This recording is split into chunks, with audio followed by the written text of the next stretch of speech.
தன்னன் தனியே பிறந்தவன் நெஞ்சில் சஞ்சலம் இல்லையடா,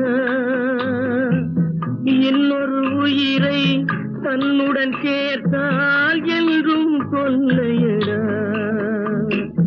இத்தனை சிறிய மனிதனின் தலையில் எத்தனை சுமைகளடா,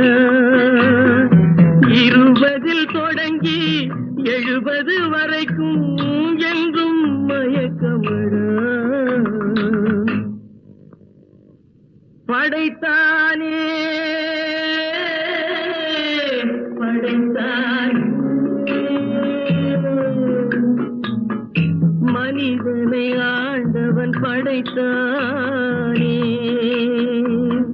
வளர்த்தானே வளர்த்தானே.